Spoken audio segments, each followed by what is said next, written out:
Welcome to Osseo for Northwest Suburban Conference Baseball here at Memorial Field. It's the Anoka Tornadoes paying a visit here to the Osseo Orioles. I'm Jay Wilcox, joined today by Brent Odegaard.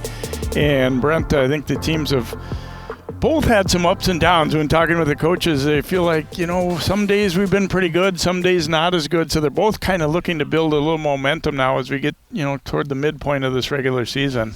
Yeah, unfortunately, the weather hasn't been a very favorable aspect for these teams and players. They've had a very much fits and stops as they try to get their rhythm going early in the season. And this sunny day hopefully will bring the warmth to their arms and bats. Yeah, we've definitely had a lot of hits and misses with weather-wise for these teams. And in fact, Shannon Blancette, the Anoka coach, was saying we've actually had to resort to practicing right before a game, including today, just because they've been so interrupted by weather and other things, including prom and all kinds of that stuff. So trying to get some things going. They are at 4-4, a kind of a junior-heavy team. And Osseo, meanwhile, they've lost 4 in a row, and they're a senior-heavy team. They really felt like this was going to be one of their better teams in a long time. So still time to get going, but for both sides, they feel like there's room for improvement. They haven't been as good as they hoped to be so far. Yeah, Coach John Lavin, Osseo coach, mentioned that they just have not been able to put all three aspects of the game, Joel Lavin, put all three aspects of the game together at the same time. And where a couple areas might be strong one game, another area will let them down. So hopefully he's hoping to see a turnaround today where all three aspects come together.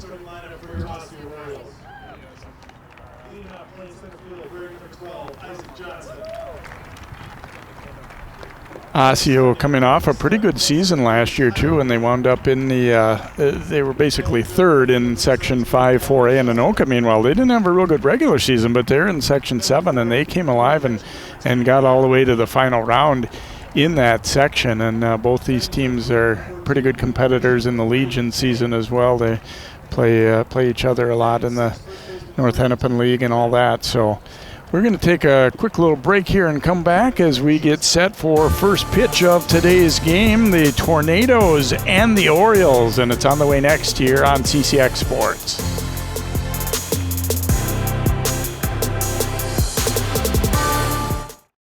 In 1935, Topline Financial Credit Union was founded by workers from our local phone company, by people who dedicated their lives to keeping our community connected. At Topline Financial, that dedication lives on because we believe that dreams are achieved when we connect with each other.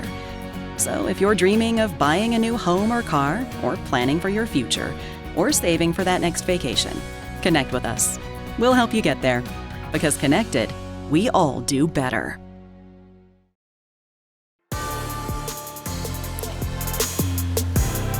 Welcome back here to Osseo and Memorial Field as we get set for opening pitch of this one, a 5 p.m. start. It was originally scheduled for a little bit later, but I'm not sure of the reasoning, but moved it up a little bit, maybe to get warmer part of the day perhaps in here, but they do have lights available if needed. It shouldn't be today. Here's the lineup for Shannon Blancette and the Tornadoes. Cam Jensen, the second baseman, leading it off. Then it's Hunter Bruner in left, Logan Jager catching, Jake Nedved, the shortstop, hits fourth, and Luke Deshane in right field. Ryan Tattenhorst at first base. Luke Folstrom is the DH, Lincoln Reeder in center, and Mason Conan, the third baseman, hitting number 9 for the Tornadoes. And defensively for Joe Lavin and the Orioles, we got Quincy Standall at third base, Alex Chavez at shortstop, Tyler William at second base, Brendan Kranz at first base, Jackson Berg, Isaac Johnson, and Gavin Cheska in the outfield. Gavin Fino behind the plate. And doing the pitching for the Orioles today is Braden Haig, good returner on their team, and got a pretty good start going this year at 1-1 and a 1.56 ERA. And kind of joking a little bit, the one win was over Maple Grove, and if you're Osseo, that almost counts as 2 wins. Anytime you can beat Maple Grove, the big rival just up the highway here, and so that was a good win for them. But yeah, they're hoping that'll be a springboard win for them. Yeah, and they're kind of looking to get things going. Unfortunately for them, though, they have lost 4 in a row, and they've played a little bit more non-conference games, whereas all of Anoka's games except one have been in the conference, whereas Osseo has been playing some non-conference and frankly haven't fared as well as they thought they should have or hoped to against Bloomington Jefferson, and also Hopkins and St. Louis Park. So here's Cam Jensen stepping in to lead things off here for the Tornadoes, hitting at .238 so far, but has also walked 6 times, and he takes a first pitch strike from Haig. Always nice to get that first one over. Coach Lavin was saying that pitching-wise, he feels like they've need to do a little bit better job of kind of working the count. Sometimes they're getting ahead and then wasting a couple and then giving up hits at a 3-2 type count. He's mixing it well with an off speed and a couple of fastballs.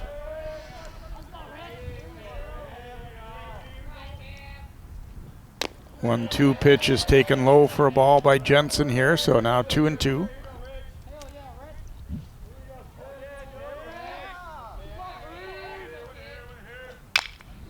Tap down to short.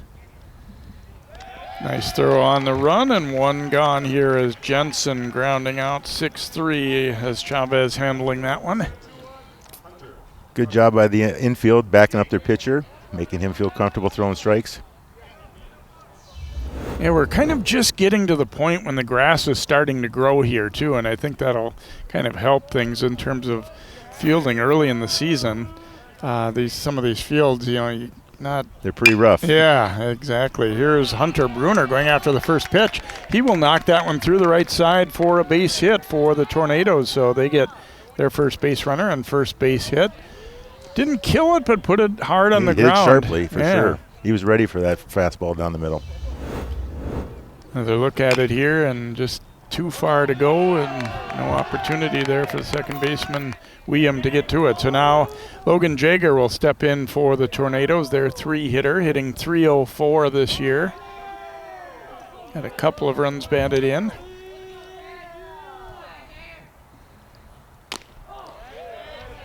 Looks at a strike. Off-speed curveball to start him out.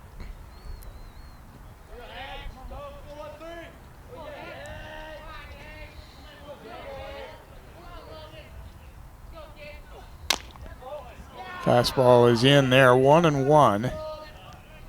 And Osseo felt pretty good about they had a handful of guys that they felt could be good pitchers for them this year, and Haig near the top of that list, and he's mostly delivered, it looks like, so far.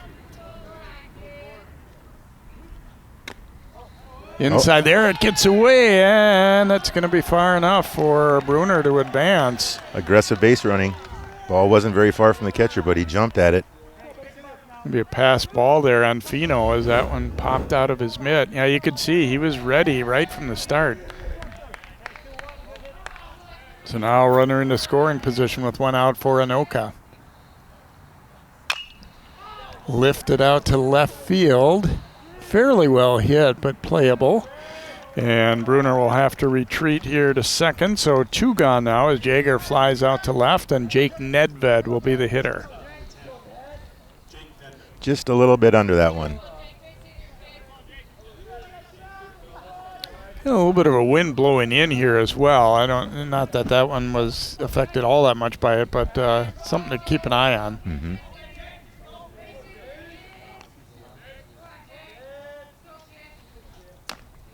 There's a strike to Nedved.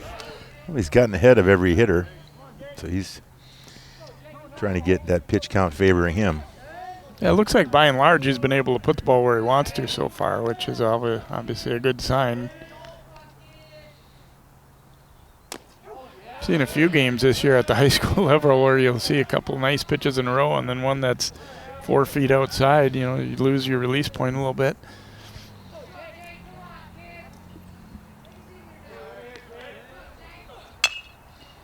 Smack down to first, and that one will get through, and it should score a run. It had kind of a screwball effect off the end of the bat. It was a lot of spin on that. I bet you on a replay we see that had a wicked bounce on the first baseman. Yeah, not the easiest play. Brendan Kranz unable to come up with it. We'll have to score that one as an E3, though, and brings in the first run of the game as Bruner comes around. I was thinking that even if he fields this one, it's going to be a tough play for the pitcher would have had to cover, and those timing throws can be tough.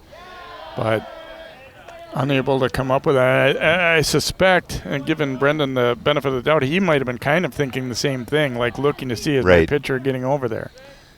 But Anoka takes advantage of the error to score the first run. Now Luke Duchesne looks at ball 2-0. Luke hitting at .273 this year, has 1 double, 1 triple, 6 runs batted in.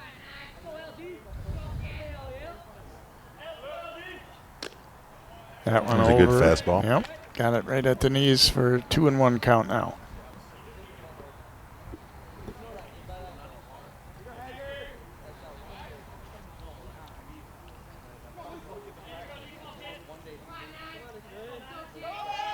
Runner is going. Fino's throw gets away. I don't think they would have quite had him anyway there as Nedved will swipe second. Yeah, the runner had a good jump, and the ball short hopped the second baseman, so I'm not sure if he would have been in position to tag had he got the ball cleanly. So no error on that, as it just a stolen base, and they don't allow Nedved to advance again, but he's into scoring position again with a 2-2 count, and that one's up high. Anoka's aggressive on the base paths today. Yeah, they picked up, obviously it led to that run with him advancing on the pass ball, Bruner, and now they swipe second. Fouled away there. If you're Osseo, you got to kind of shake it off and have a short memory here and just look to get out of the inning. Keep it at 1. Don't want to lose control early.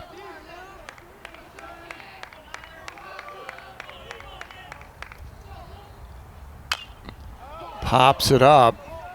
William drifting right onto the edge of the grass, makes the catch, and the Tornadoes are done in the first. They do get 1 run in the inning on 1 base hit. There was 1 Osseo error and 1 left aboard, so we will now go to the bottom of the first, and Osseo getting its first opportunity with the bats. They haven't been great at the plate overall this year, and it's kind of showing up, and their run totals have been not as high as they'd like. Isaac Johnson, the center fielder, leads it off. Then it is William who caught that pop-up batting in the 2 spot. Gavin Cheska, the right fielder, hits 3rd. Gavin Fino, the catcher, will hit 4th. Haig will bat in the 5 spot. Then it's Brendan Kranz at first base. Alex Chavez, the shortstop. Quincy Stendhal, the third baseman. And Jackson Berg, the left fielder, hits in the number 9 slot for the Orioles. And defensively for the Tornadoes, Conan at 3rd, Nedved at short, Cam Johnson at 2nd, and Tatkenhorst at first base. Bruner, Reeder, and Duchesne in the outfield. Logan Jager catching, and doing the pitching for the Tornadoes is Carson Nedlund. And an 0-1 record in 13 innings. The lefty, though, a 1.62 ERA and averaging just about a strikeout per inning. So overall, they like his ability and what he's been able to do. And they've had some injuries in their program. Coach Blanchette was saying too that some guys that they thought they were going to be able to count on this year that picked up injuries, one of them football injury, and just kind of maybe altered their roster a little bit. They're getting 1 guy back, but it's kind of put some people in different positions maybe than what they were, or having to play more, that kind of thing. It just kind of has a little bit of a ripple effect. Yeah, absolutely. We got people stepping in for injured and multi-sport athletes that aren't up to speed, don't have the preseason reps that the other guys do. Definitely a challenge for these coaches early in the spring. Isaac Johnson, a center fielder, will lead it off, and it was kind of interesting how, in talking with both of them, some of the same themes came up where they were just feeling like they've been not as consistent as they need to be, that they both feel like they've got some talent but just hasn't been putting it all together on any given day. And they both talked about, which I love multi-sport athletes, but they both did say that there were some, guys who were winter sport athletes that felt a little behind coming in, and that's just reality. All it takes is a regional run to put those schedules at conflict.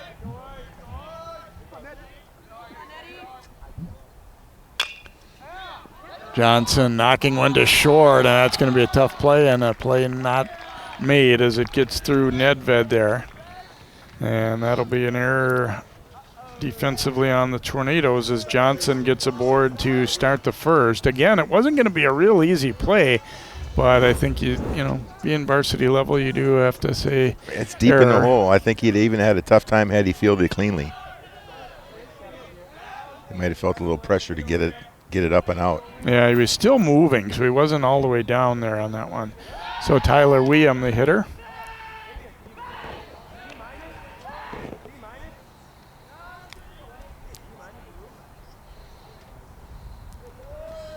Lefties have that tough move to first, so these runners are trying to figure it out.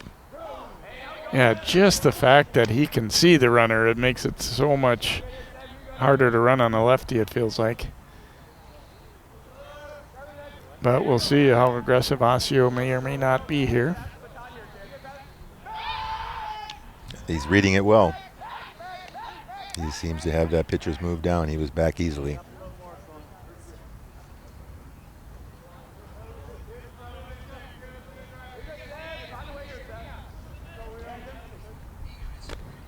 Cut and a miss. Of course, Osseo fans very familiar with it, but maybe not so much with Anoka or in general. That in this field, we do have turf at home plate and on the pitching mound. The rest of it is natural grass and dirt infield, but the plate and the pitching mound. That one is knocked into right field, and that'll be a base hit for Weeum. Tornadoes get to it quick enough to keep Johnson at second. Sharply hit between first and second. Line drive all the way. Yeah, that one had a similar feel to the hit Anoka got with their two-hitter. No chance to get to that one. Good job, though, cutting it off to keep that runner from advancing to third. But now Gavin Cheska will hit for the Orioles, first and second, and nobody out. Looks at a strike. Cheska, a good hockey player for the Orioles. We mentioned some multi-sport guys for both of these programs. He looks like a solid checker, I'll tell you that. Yeah, he looks big on the hockey rink, I'll tell you that. Physical guy.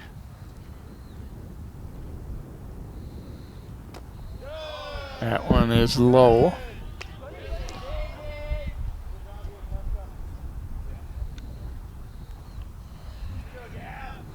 So good opportunity early here for Osseo to try and tie this up or even do better here as they get the first two aboard. Pick off on to second, and Johnson gets back. Seems pretty worried about that lead runner. Must have some speed.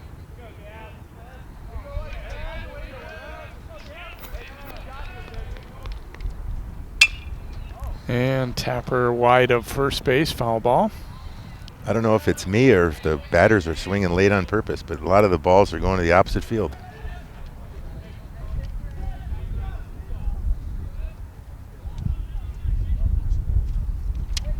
Cheska looked like he might have had something in his eye there as he was kind of telling the umpire, not quite ready yet. It looked like he...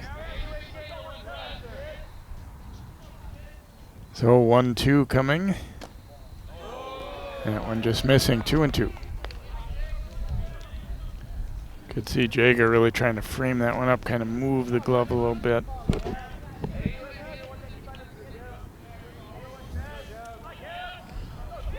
Well, this should be the pitcher's pitch right now. He doesn't want to go one more deep. Lifted to center field, but it's going to be playable. Lead runner is tagging, but it's a bluff from Johnson. No need to gamble in that spot. Cheska hits the ball fairly deep, but flying out to center for the first out, and Gavin Fino will hit. Well, the center fielder played that well. The wind seemed to hold it up a little bit, giving him time to get underneath it. Yeah, that flag blowing in pretty stiff from center. Mm-hmm. I don't think you're going to see probably, well, you shouldn't say for sure, but it's not going to be easy to put one out in that part of the park today. Taken outside by Fino.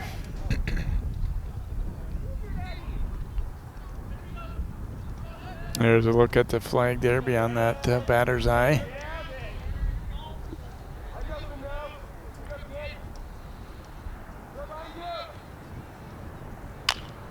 Another one hit out that general direction. This one's going to drop in for a hit, but the runners had to hold up, so bases are going to be loaded. Johnson couldn't tell for sure whether that one was going to fall, so he didn't want to take any chances, and he will have to hang on at third. William to second. Fino aboard with a single. They will run for him as the catcher, a courtesy runner coming on. Smart running by the lead runner there to hold up just enough to make sure he could advance safely and not get doubled off if the gentleman caught it. Aiden Meyer will run at first base here for Fino. There's a look at Meyer. Braden Haig is the hitter. Good chance to help himself here. Still just one out. Bases loaded now for Osseo. Fantastic opportunity to help himself here. If I were him, I'd be ready for that first strike.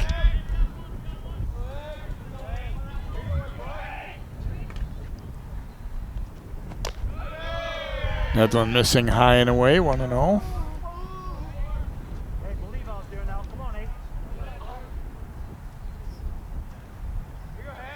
Infield is playing back for Anoka this early in the game. They're not really looking for anything but making routine play. I mean, obviously, ideally in their world would be a double play, but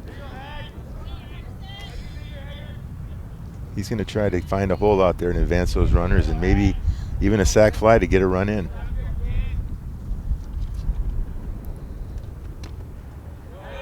Just missed with that one. 2 balls and a strike here to Haig. Bases loaded up for Osseo. They trail 1-0 for the moment, but they're hoping to change that here. A couple key at bats. Fouled away. Good swing on that fastball.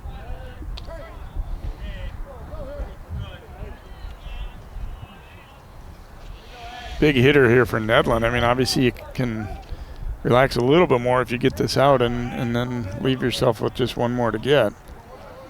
Looking for the pitcher's best friend, the double play ball. That one is outside and gets away, and the runners will come. Run is in as Isaac Johnson scores, and everybody moves up. Wild pitch there.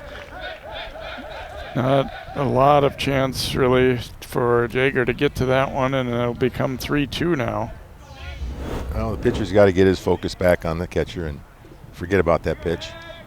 This is the most important one now. So 3-2 with runners at second and third, and now a 1-1 game. Fouled away again here by Haig.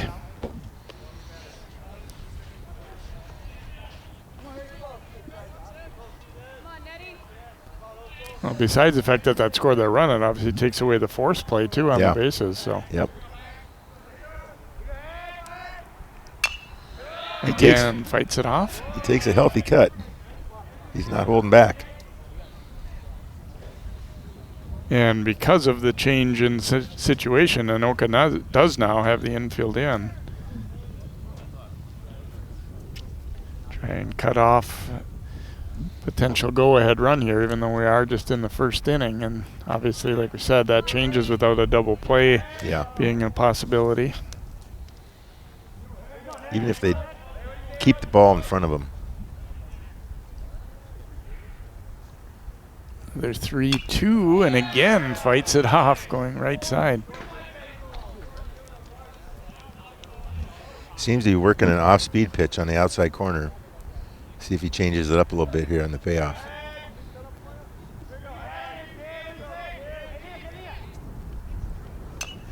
Just got a piece of that one to stay alive.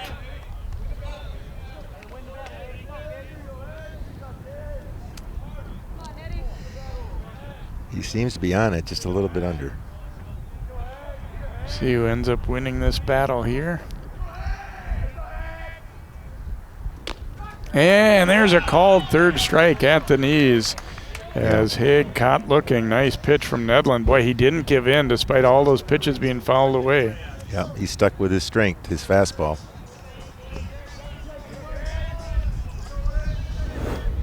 Nice pitch. Just at the knees. Brendan Kranz is the batter now, second and third and 2 outs.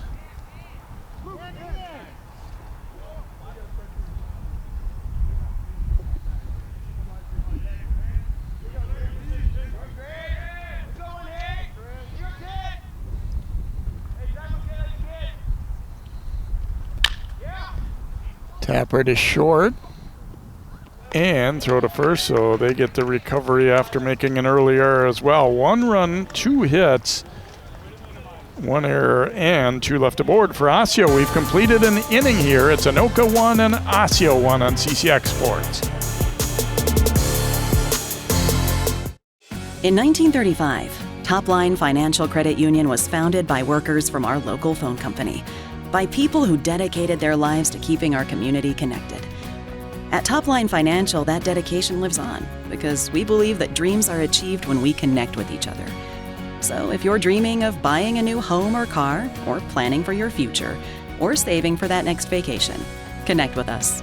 We'll help you get there, because connected, we all do better. CCX Media is the first place you go for local news and sports. But did you know you can sign up for those stories to go straight to your inbox on our website? Simply go to ccxmedia.org. Click on the subscribe button, and from there choose which notifications you want to receive. Then we'll send your favorite CCX Media news, sports, and city events straight to your inbox. Sign up now at ccxmedia.org.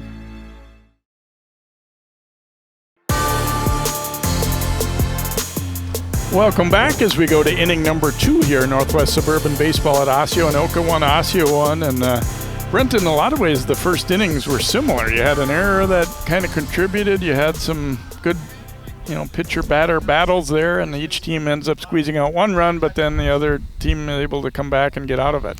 Yeah, fortunately, they did keep it just a 1 run. Had a potential to go bigger than that inning. Ryan Tatkenhorst is the hitter for Anoka. He fouls it away. He's hitting at .273. Hasn't had quite as many at-bats as some of their guys. He's coming in at 3 for 11. 1 double.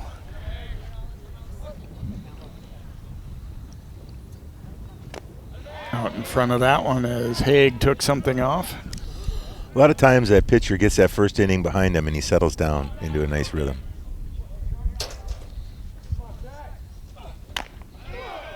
Throws the fastball by him, and Tatkenhorst down on strikes. First strikeout for Haig, and Luke Folstrom will be the batter. He didn't waste any pitches there. 3 strikes. And I think sometimes these teams haven't played enough to really have a good feel for each hitter, but you kind of go by where they are in the lineup too. I think you be more aggressive, maybe a little bit down in the lineup as compared to if you're seeing a 3 or 4 hitter. Mm-hmm. Nice curveball there for a strike. 1-1 now to Folstrom. And like his teammate Tatkenhorst, he's also at .273, coming in at a couple of runs batted in. Hits this one on the ground, and the race is on. Ooh, close play, and Kranz just gets there. And that was very similar to the one in the first inning that they ended up having an error on because of the same type of thing. It's a long run for the pitcher to get over there and cover, so Kranz took it himself. And there was some doubt whether he would win this race for sure. I think he did the right thing, trying to throw that ball to the pitcher who's moving, and it looks like pitcher was a little late getting over there. Yeah, and Kranz, you could see on that replay, he kind of stumbled as he planted his foot. There was a little bit of loose dirt that his foot gave away. That made it look closer than it maybe really was, as he almost fell, but got the job done ultimately. Glad they avoided the collision. Yeah, that's the one thing you don't want to see in that spot, whether you're the offense or the defense. Lincoln Reeder, the center fielder, stepping in.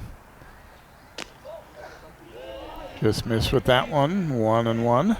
Haig looking to have a 1-2-3 inning after, as we said, both teams slightly messy first innings.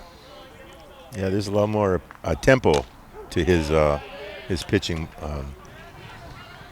rhythm. I think a lot of times, too, coaches will tell him, trust your stuff, go after him. I mean, we'd rather see maybe a hard hit single than a walk or really nibbling, too. Yeah, aggressive mistakes. And nice job by Fino to hold that one. Foul tip. It's a strikeout and a quick 1-2-3 inning for Haig in the second. No runs, no hits. No one left for the Tornadoes. We go to the bottom of 2. It is 1-1, Anoka and Osseo.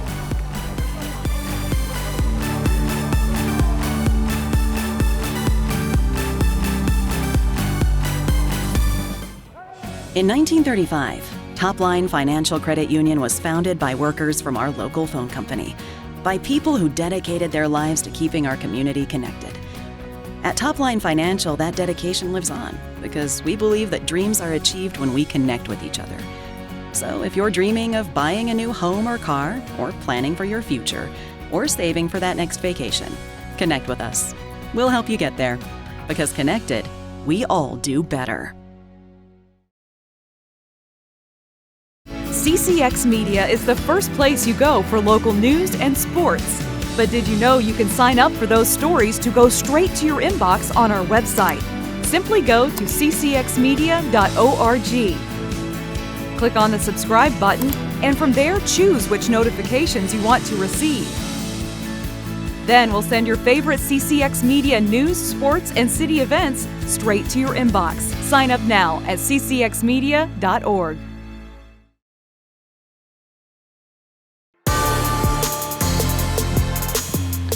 And we go to the bottom of 2 here at Osseo. The Orioles will have their 7, 8, 9 hitters coming up. Alex Chavez, Quincy Standall, and Jackson Berg against Carson Nedlund, the Anoka lefty.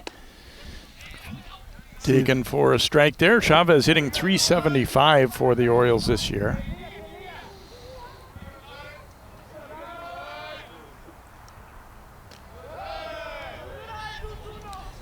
I'm sure he'd like to duplicate the kind of inning just following him, preceding him. Yeah, by Braden Haig, yeah. Yeah, he really went after him quick in that inning and fouled away here. And again, I don't really feel like Haig or Nedlund, pitched poorly in the first, but just there was one defensive lapse on each side, and just some things happened, some, decently hit balls that found their way in. Another foul. He's giving a steady diet of fastballs here.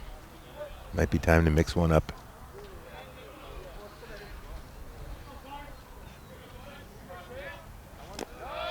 That one down low, 2-2. He kind of lost his release on his curveball. He's kind of overthrown it a little bit.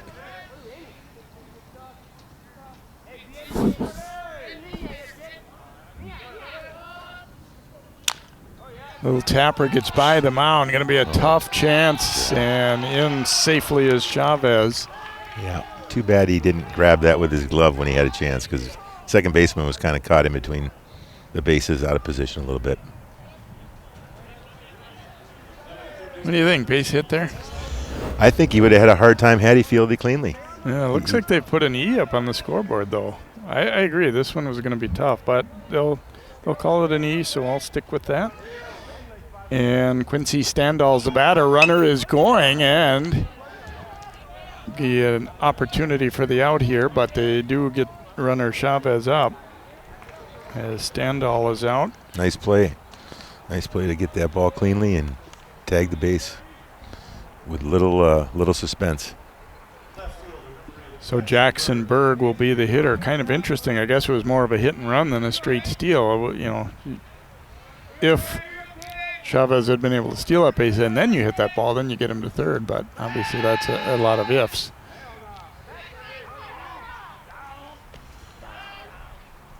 Just a little late on that pickoff attempt. And Nedlund hasn't shown any fear of throwing that to second. There's a strike. Other times pitchers I don't think really love to. I remember comfortable throwing to first, yes, but to second, not really. Yeah, I agree. It's not a throw you make that many times in a game.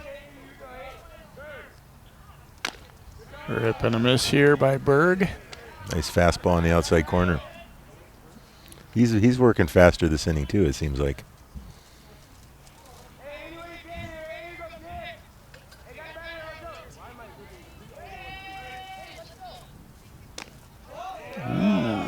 Tough one to take. Some groans from the Anoka side there, and I can kind of see why. I would advise Jackson Berg, don't take that same one again, because I don't know that you'll get it again. Oh, this one hits him in the elbow, so he'll be aboard. Not what Nedlin wanted there, as he was ahead in the count, but coming inside a little bit, and Berg takes that one off the arm. Can we see?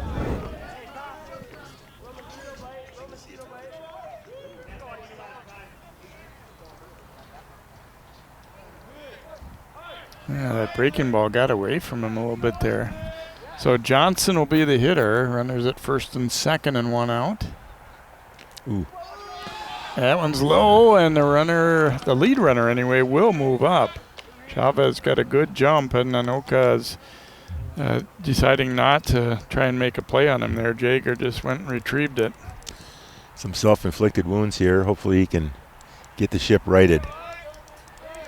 But it's obviously a stealing situation now. And there's where, too, that turf around home, maybe not an advantage for a catcher in that spot. Ball takes maybe a bit of more of a hop than he was expecting. That'll be foul down the right field line there from Johnson. Yeah, I know what you mean. It takes away the crazy hop that dirt might have, but it maybe is more springy than what a catcher's typically used to at most of the fields. Yeah, I would agree. And I was a little surprised that there was no hesitation to go there. Again, the ball did not get very far away, but... Oh. Runner going from first. They have him picked off. Trying to get in a run down here. The tag is made. No, he missed him. Now they call him out for going out of the baseline. Anyway, the lead runner stays at third, as Anoka handled that one well enough to get the out. Nice play by the first baseman to snap that long throw to the second baseman in time to prevent the guy from sliding in safely. I thought he had tagged him there, and he called him safe initially, it looked like. No, then he says out. So maybe I may have misread the signal there, or else he ran out of the baseline. That's one of those where if you're Chavez, you'd like to score on that play, but you can't say for sure that he should have. I don't know. Those are hard. And obviously the hope for the trail runner is to stay in the rundown longer to at least make the defense have to think about it. Yeah, I thought the runner did a good job keeping it alive until he went too far out of the base path. 2-2 pitch is outside. Now 3-2 to Isaac Johnson. That's a nice pickup for the pitcher, though, to pick that runner off, save himself some extra work.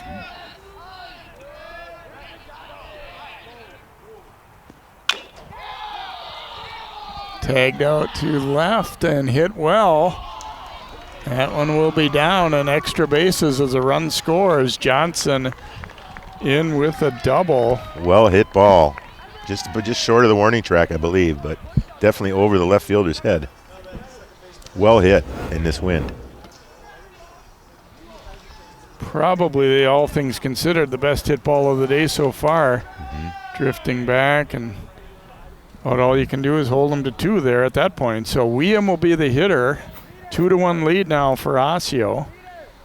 And I guess on their side, if you want to be greedy, you say, gosh, if we only hadn't lost that runner from first, but still they get the go-ahead run in, and still an opportunity for more here with William up there.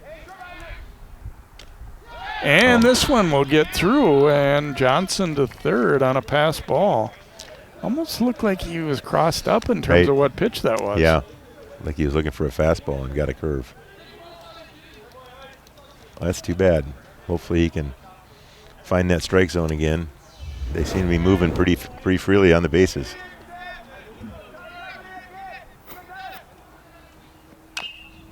William a tapper down the third baseline, but foul. I think when the ball hits that artificial turf, that causes some crazy spins as well.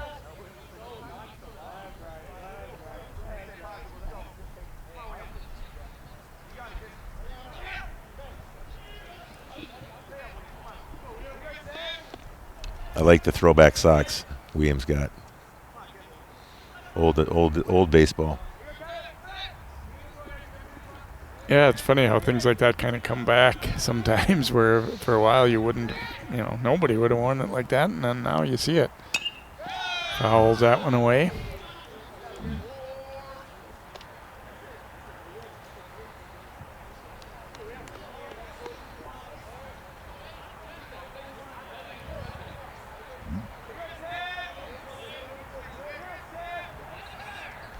They're 0-2, and this one blocked.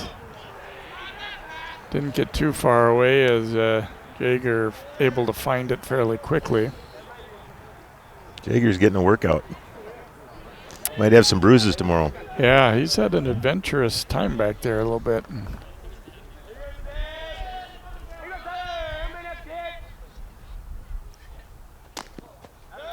Just outside with that one, 2-2. This has been a longer inning than it probably needed to be from the pitcher standpoint. Pops it up. Way up high in the breeze, and staying with it is Nedved, the shortstop. And so the Orioles are done in the second, but they do take the lead. 1 run, 1 hit, 1 error by the Tornadoes, and 1 left aboard. After 2 innings, it's 2-1 Osseo.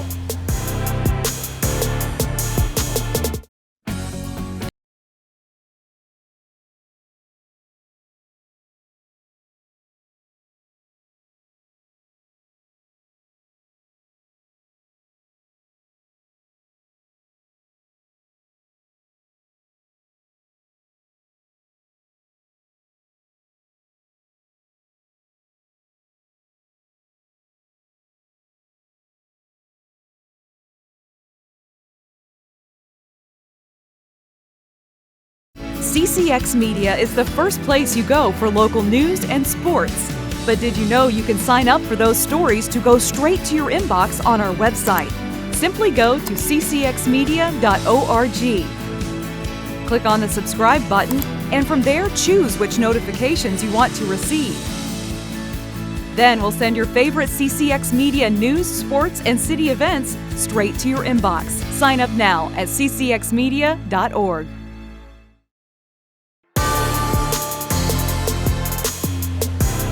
Welcome back here to Osseo. A nice day for baseball here, and especially compared to some, you can see by that blanket it's still not like summer yet by any means, but not too bad out here. And Anoka hitting here in the top half of the third. The 9, 1, and 2 hitters. Mason Conan will lead it off against Braden Haig. First pitch is a strike.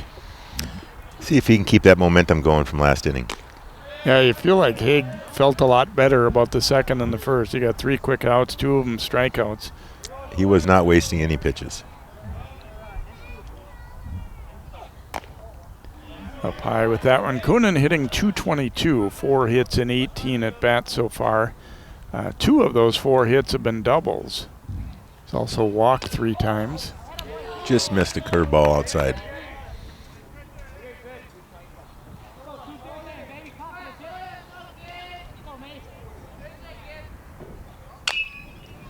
Tapper to third. Nice high hop there, and the throw kind of floated over there, but they'll get the out as Standall kind of threw a little bit of a change up there, but they get the out, and Jensen is the hitter. Good job by the first baseman to get all of his vertical to snag that ball and get down in time to tag the base. One of those where you almost feel like Standall felt like he had so much time that he stopped and thought about it a little bit instead of just zipping it over there. Jensen grounded to short his first time up. So 0 for 1. Looking to get something going here with 1 out in the third. There's a strike.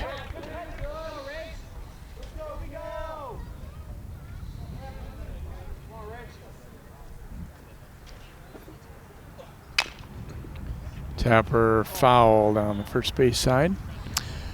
I tell you, Braden Haig is getting that ball and towing the rubber and ready to go, which I think his players behind him appreciate that. Keeps them in the game. Absolutely. I think that's a very underestimated part of it. There's a strikeout as he got Jensen to chase that one.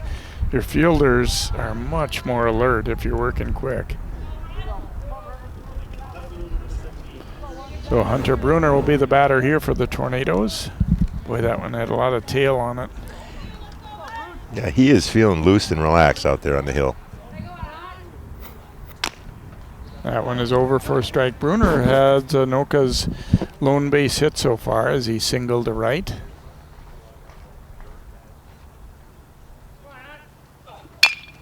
Back up the middle. Ooh, that's off the foot of the pitcher, and that'll be a base hit as it clipped Haig's foot. Yeah, it looked like it was the back heel of his right foot, and he's asking for the trainer to come out.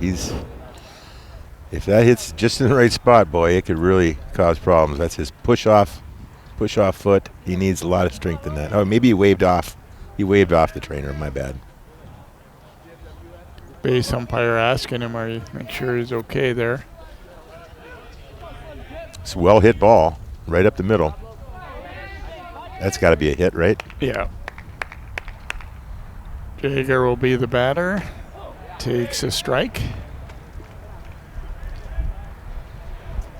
Well, no ill effects of that ground ball off the heel.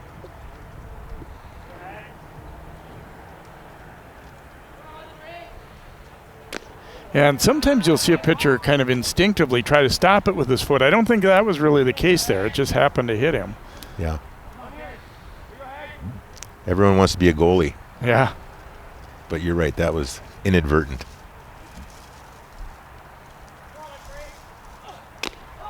Fastball over at the knees for a strike, and it's 1-2.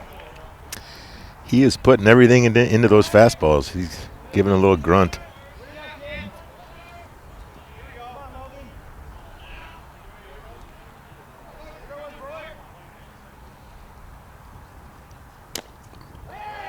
Runner is going to throw down, and let's see, did he hang on? Yes, in time.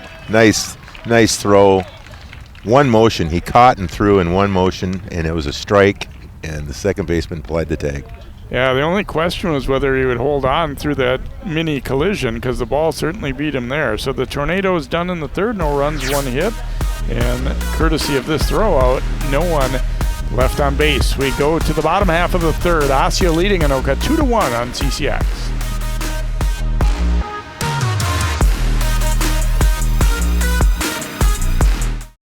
In 1935, Topline Financial Credit Union was founded by workers from our local phone company, by people who dedicated their lives to keeping our community connected.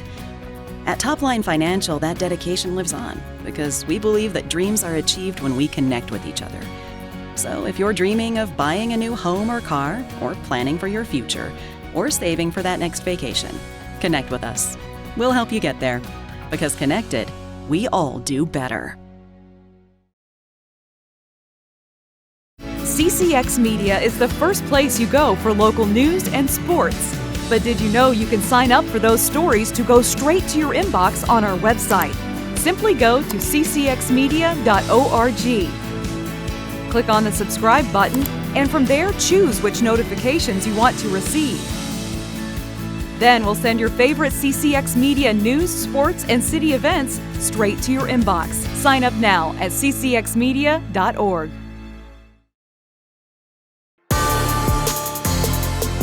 Welcome back. 2-1 Osseo leading Anoka here in Northwest Suburban Baseball. I'm Jay Wilcox. Brent Odegaard making his debut with us today. Former Kellogg Charger and Gopher, and glad to have you with us, Brent. Hope you're enjoying things so far. I've enjoyed this so far. I can't wait to see this pitching duel continue.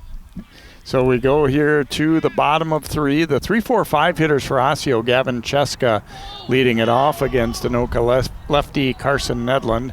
Cheska hit the ball fairly deep, but flied to center his first time up. A lot of base runners in the first couple innings for Osseo. Anoka's committed a couple of errors. There have been 3 base hits as well. And I mean, you could look at it for Osseo from their sake saying, gosh, we maybe could have had more than we did. But for Anoka, they're saying, okay, without those errors, probably would be okay. And we're still in the game. Down to short. Nicely handled there, and Cheska is out 6-3 on the putout as Nedved getting down to gobble that one up. I'm sure Nedlin appreciates getting that first runner out. Can breathe a little easier now and work on getting ahead in the account, trying to get that fast rhythm like Haig is doing. Nice footwork there, too, to make that play defensively. So Gavin Fino is the batter. He had a single his first time up. In the dirt.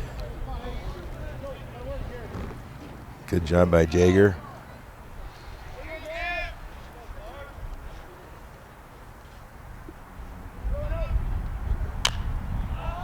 Popping this one up, and let's see if it'll be playable, and not caught there, as it did stay on the field, but Tattencourse not able to find it, and it'll drop. Well, there's no warning track on the right field fence line, so he probably wasn't too sure how close he was getting to that fence before he had to take his eyes off it. Yeah, he actually really kind of overran it, if anything, because it came back toward the field a little bit on him in that wind. Those are harder plays than it maybe looks. Absolutely. 1-2 count here to Fino.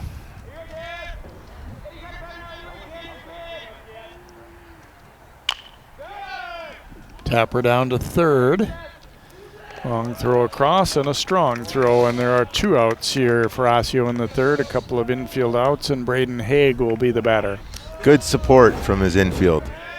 And again, he's throwing strikes. He's keeping his infielders involved in the game, so they're ready to when the action comes. And I think that's a little bit of relief, too, for the first baseman who didn't catch what appeared to be a catchable foul ball. And then you still get the hitter. You feel a lot better about things. Haig lifting one out to right field. A long run, but it's going to be foul.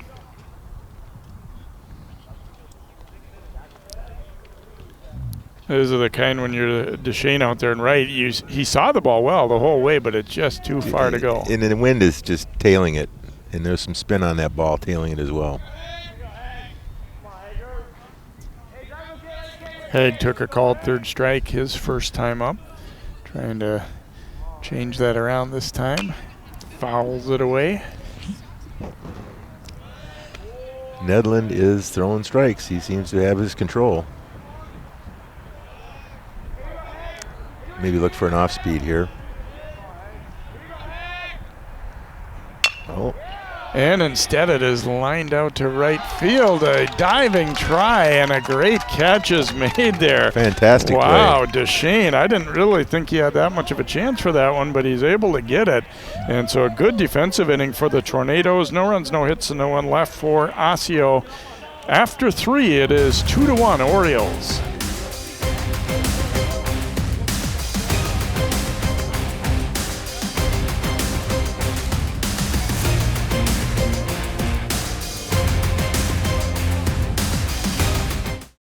CCX Media is the first place you go for local news and sports. But did you know you can sign up for those stories to go straight to your inbox on our website? Simply go to ccxmedia.org. Click on the subscribe button, and from there choose which notifications you want to receive. Then we'll send your favorite CCX Media news, sports, and city events straight to your inbox. Sign up now at ccxmedia.org.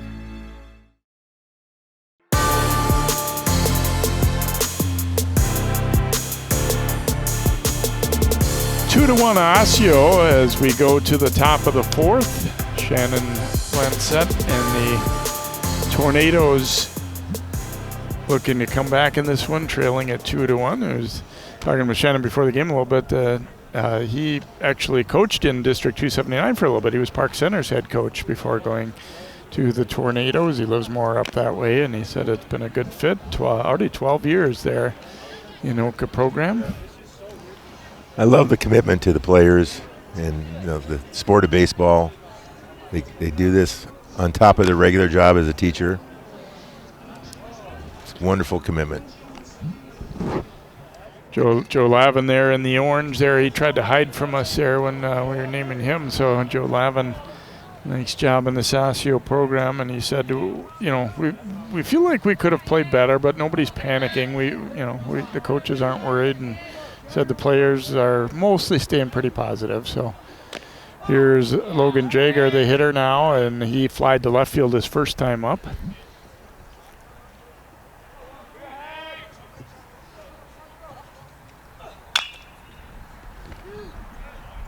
Down to third, and throw across is in time for out number one.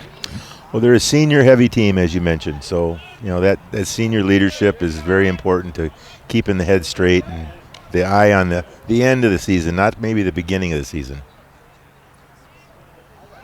Yeah, and with so many, days where the weather hasn't been the greatest and all that too, I feel like it is harder to get momentum. Not any excuses for either team, but it's just the reality of spring baseball in the northern state like this. Ooh, and the bunt drop down by Jake Nedved. Throw to first base is in time. Nicely done by Haig. Yeah. And he didn't panic there. I think he was a little surprised by that, as I certainly was too. Yeah, the runner has good wheels, but he got off the mound very quickly, pounced on it, made a clean pickup and a good throw. Yeah, there isn't any margin for error there. If he doesn't grab that clean, he's not going to get him, but he did. And so DeShane will be the batter. Down to third again on one hop and throw across in time. Wow, there's a quick inning, to say the least. A 1, 2, 3, fourth. No runs, no hits, and no one left. We go to the bottom of four. Still 2-1 Osseo here on CCX.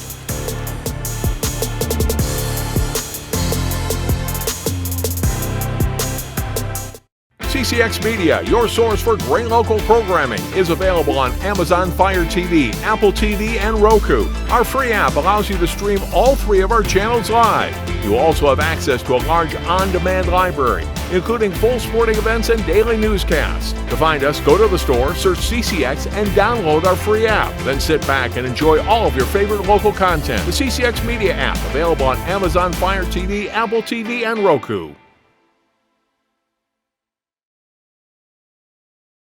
CCX Media is the first place you go for local news and sports. But did you know you can sign up for those stories to go straight to your inbox on our website? Simply go to ccxmedia.org. Click on the subscribe button, and from there choose which notifications you want to receive. Then we'll send your favorite CCX Media news, sports, and city events straight to your inbox. Sign up now at ccxmedia.org.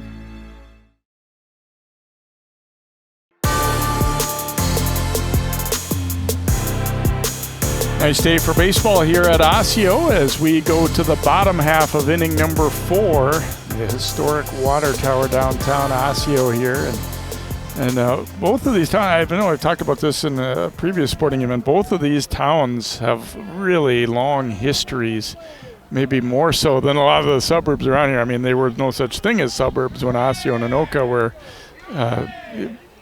thriving downtowns and everything, so a lot of history between both these. Little tap to short. Oh boy, that's going to be tough to get an out on, and they do so. Great job defensively there by Nedved throwing on the run as Brendan Kranz just hit a little check swing tapper that I thought was going to be an infield hit, but Nedved had other ideas. Yeah, perfect play by the shortstop and the first baseman to dig that out, because he didn't have the ability to make a real accurate throw.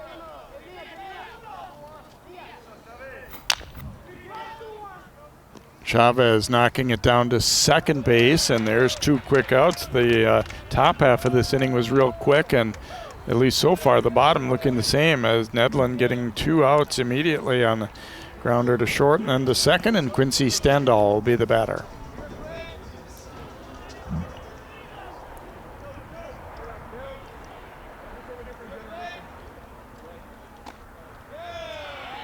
Taken outside for a ball. Here's one where, as the hitter, you kind of feel some pressure to take some pitches. I think you don't want to give this guy a super duper quick inning. I think up until that point it was 2 pitches, 2 outs. I always kind of find it funny, like, when if you get out swinging early, then it's like, hey, where's your patience? But if you take strikes, then people are saying you got to be more aggressive. So, it's kind of outcome-based what some people will say to you coming back, I think. 1-2 pitch. Golfs this one, a chopper.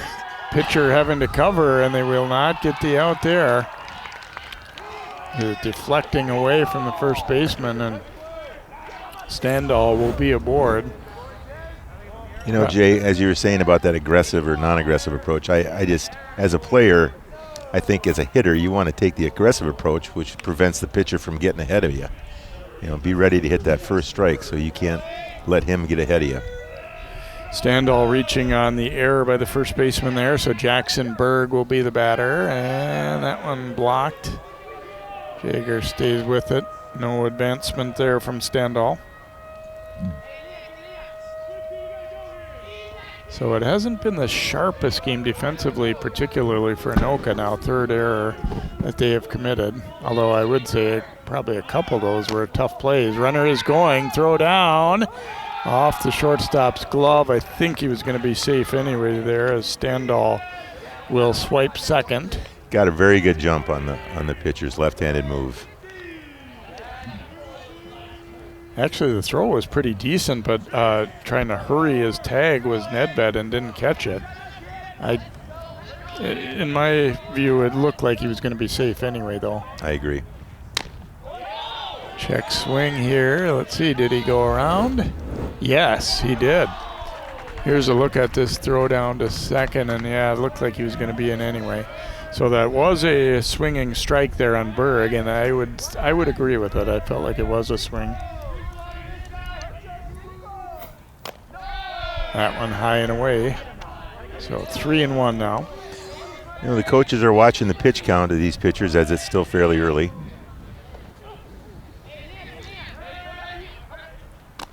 That's a strike.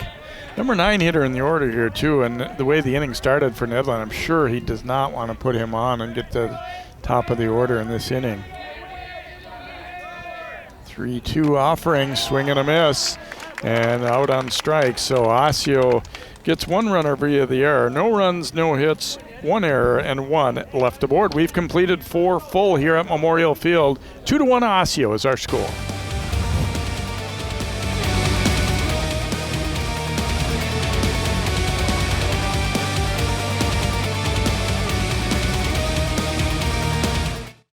In 1935, Topline Financial Credit Union was founded by workers from our local phone company, by people who dedicated their lives to keeping our community connected.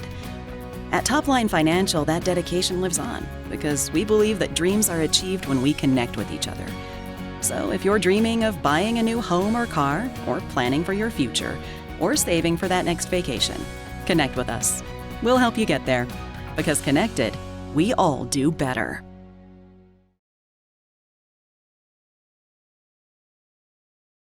CCX Media is the first place you go for local news and sports. But did you know you can sign up for those stories to go straight to your inbox on our website?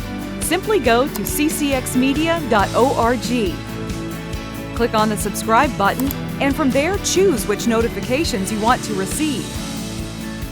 Then we'll send your favorite CCX Media news, sports, and city events straight to your inbox. Sign up now at ccxmedia.org.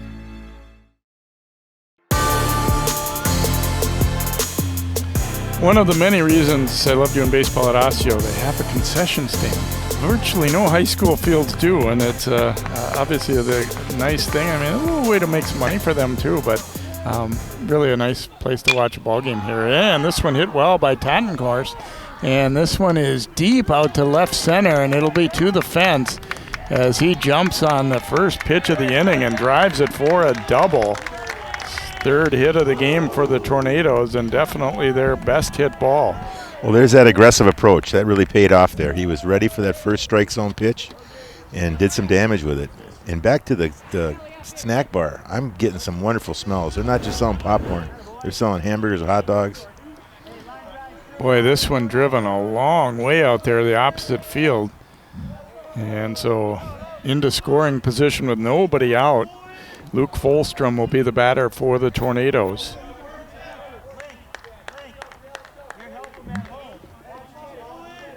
Fulstrom grounded to first base his first time up. They're expecting bunt here. Fino is going to throw behind that runner, and a nice stop at short. That's some confidence in an arm. First baseman Cran's way in on the grass, definitely expecting bunt here. I don't know, with nobody out, to me it's not a sure thing that you would see bunt here, but this time he is swinging away and drives it out to right field. That'll be in for a hit. Runner held up though, so he's going to stay at third. Just making sure that one wasn't going to be caught, so Tatkenhorst at third and Fulstrom at first. Back-to-back hits to begin the inning for the Tornadoes. Fulstrom squared that up nicely. It was a very well-hit ball. Just held up in the air enough to keep the runner from advancing immediately. Boy, after going 1-2-3 in pretty quick fashion in the third not in the third. They end up only facing three because of caught stealing, but pretty quick innings. But this time now a double and a single to start the inning. And Lincoln Reeder, a swing and a miss. He had a strikeout his first time up. See if Anoka maybe trying to steal that trail runner into second and see if they can draw a throw down.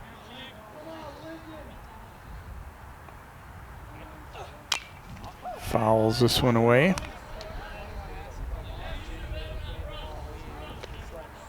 For some teams, it's almost automatic that you run in this situation, but it depends a little bit on who's on base and everything, too. Yep, a combination of factors. The count. But usually with two strikes, it's not a bad time to steal because his ball's going to be around the plate. He might hit it. Oof, high and tight with that one, 1-2. That was not.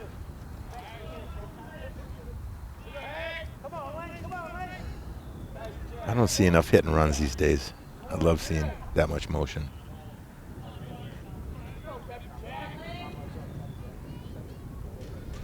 Stays put, and that one missing up high. It's 2-2. He was not on top of that curveball like he has been. His arm dipped down a little bit, like kind of got a little horizontal. Reeder asked for time just before Haig is going to start to deliver that one.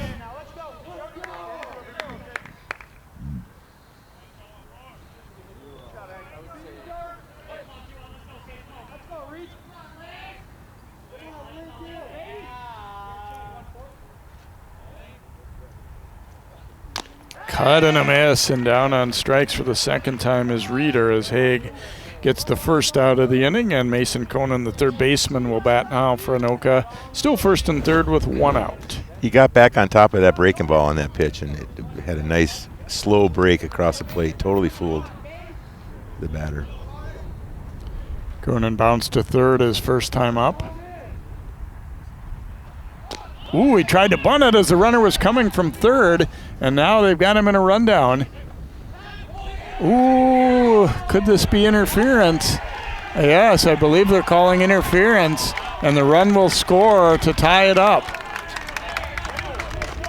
Osseo fielder not able to get out of the way. Yeah, I don't know about that call there. Umpires are going to get together and discuss it, as it was a squeeze all the way. He couldn't get the bat on it, and then right there, and Joe Lavin out to talk about it as they called it right away. That is a tough one because Tattencourt kind of like whirled around toward him a little, but it seemed like he was reaching for the third baseman as he was running.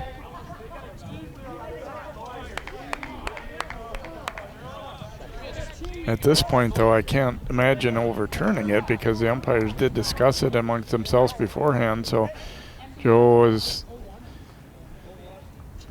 Those are the kind that are hard because, I mean, honestly, I could really have seen this being called either way. Right there, he turned out toward him. Yeah, I don't agree with that call. I would tend to agree with you just because of the way the runner kind of veered at him. I think the umpire saw the end of that play, not the beginning of that play, because it looked like there was contact, but there really wasn't. And if you're the offensive team there, you're saying definitely he was in the way, and I get it. I mean, I could see it going either way, but I think it just felt like the runner. I don't even think it was. I don't know if it was on purpose, but it looked like he veered at him pretty noticeably as the fielder was running to get out of the way.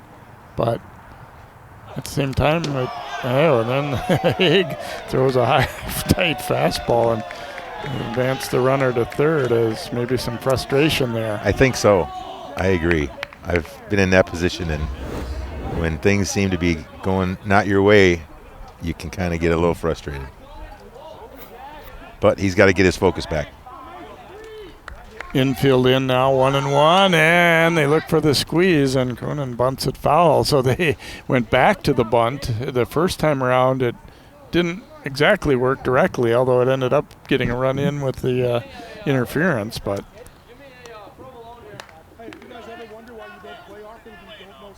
got the number 9 hitter up there too, so you're that I think impacting the decision to bunt there probably too. Fouled back. Coach Lavin had mentioned that, pitch counts were kind of important this time of year. It'd be interesting to see how long he lets Haig go. I'm sure he'll let him get out of this inning.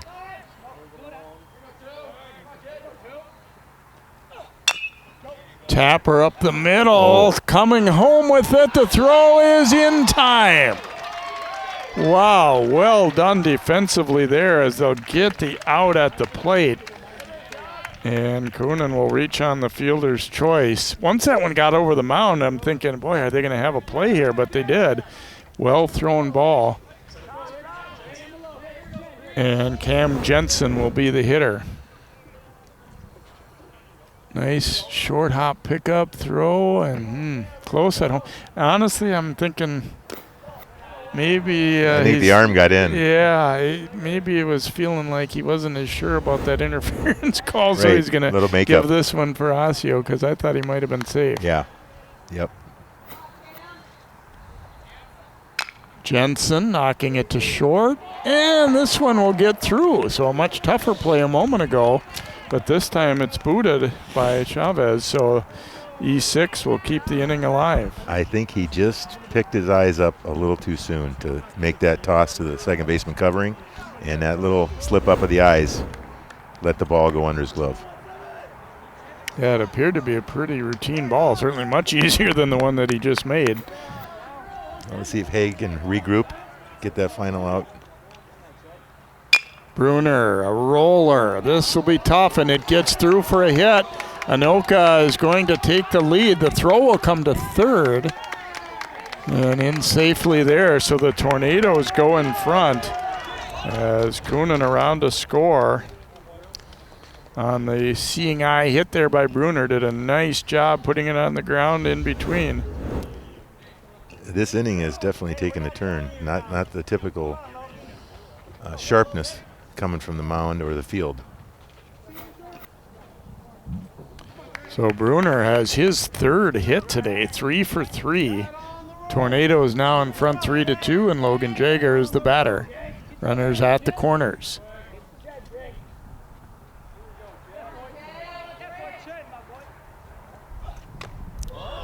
High and in with that fastball.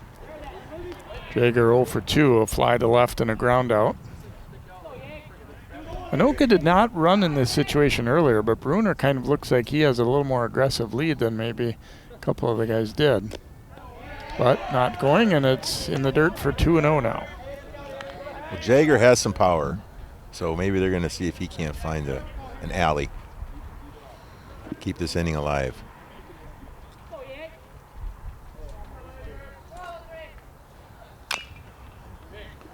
Swinging on 2-0 and taps that one foul.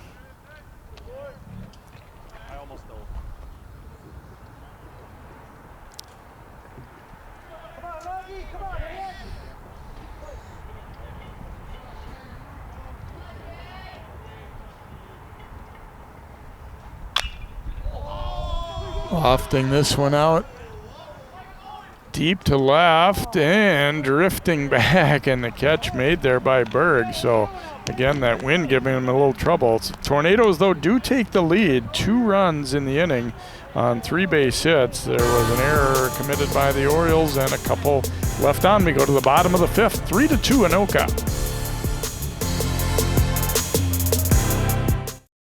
CCX Media is the first place you go for local news and sports.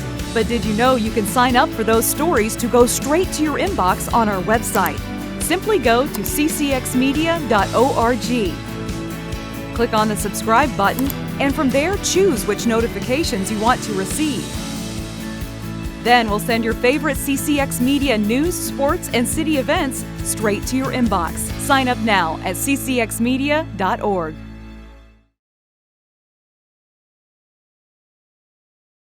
CCX Media, your source for great local programming, is available on Amazon Fire TV, Apple TV, and Roku. Our free app allows you to stream all 3 of our channels live. You also have access to a large on-demand library, including full sporting events and daily newscasts. To find us, go to the store, search CCX, and download our free app. Then sit back and enjoy all of your favorite local content. The CCX Media app, available on Amazon Fire TV, Apple TV, and Roku.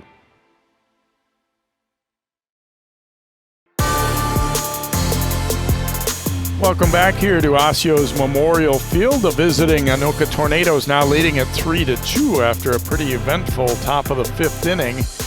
Osseo bat with their 1-2-3 hitters here in the 5th, and still on the hill is the lefty Carson Nedlin for Anoka, now getting a chance to work with the lead. Isaac Johnson will step in to lead it off. That inning had a little bit of everything, Jay. Yeah, I feel like the game has too, and but especially that inning. Obviously, we had the interference call on a rundown between third and home that allowed a run to score, and a great fielding play followed by a not-so-great one for Osseo. And still anybody's game. There have been a lot of good things and a lot of not as good for both teams. We do have a total of 5 errors up on the board now. Johnson floats this one out into short left field, and he'll have himself a base hit to begin the 5th. He's on for the 3rd time. Reached on an error and then last time doubled. This time a line single into left field. Again, didn't kill it, but put it in a spot where nobody had a chance at it. Yeah, nice clean hit. Tyler Weeum will be the batter here for the Orioles. He singled his first time up and then popped to short. Oh, they got the runner picked off. Throw down to second, and the tag applied. He is out. Johnson was being aggressive there and thought he saw movement toward the plate, and instead is picked off. Good job to not panic defensively, too. Sometimes when you're that first baseman, it feels like the ball's taking a while to get there, and I gotta hurry, but he just made the play. Yeah, Nedlin has a nice move. That's the 2nd or 3rd runner they picked off. I think Johnson did the right thing there by just continuing, because chances are if you get in a rundown, you're not probably going to make it. You just go for it and hope make them make a perfect throw. Yeah, which they did. Yeah, and you know, at this age, at varsity level, once you've got them picked off, that's a play you should make, but you still have to force the defense to do it. Yeah, I'm a big believer in putting pressure on the defense. Make them make the play. Prove it.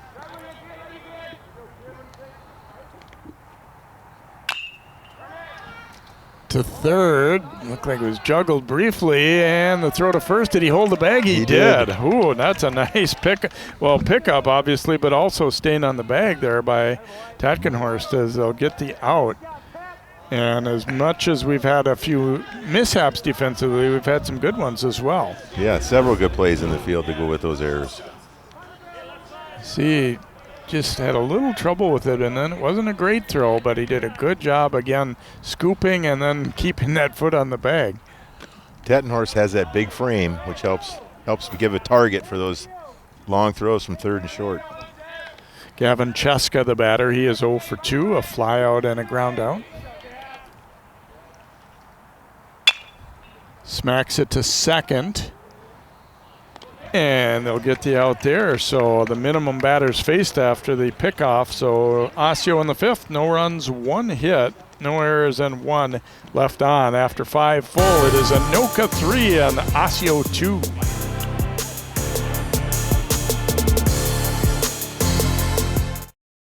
In 1935, Topline Financial Credit Union was founded by workers from our local phone company, by people who dedicated their lives to keeping our community connected. At Topline Financial, that dedication lives on because we believe that dreams are achieved when we connect with each other. So if you're dreaming of buying a new home or car, or planning for your future, or saving for that next vacation, connect with us. We'll help you get there, because connected, we all do better. CCX Media is the first place you go for local news and sports. But did you know you can sign up for those stories to go straight to your inbox on our website? Simply go to ccxmedia.org. Click on the subscribe button, and from there choose which notifications you want to receive. Then we'll send your favorite CCX Media news, sports, and city events straight to your inbox. Sign up now at ccxmedia.org.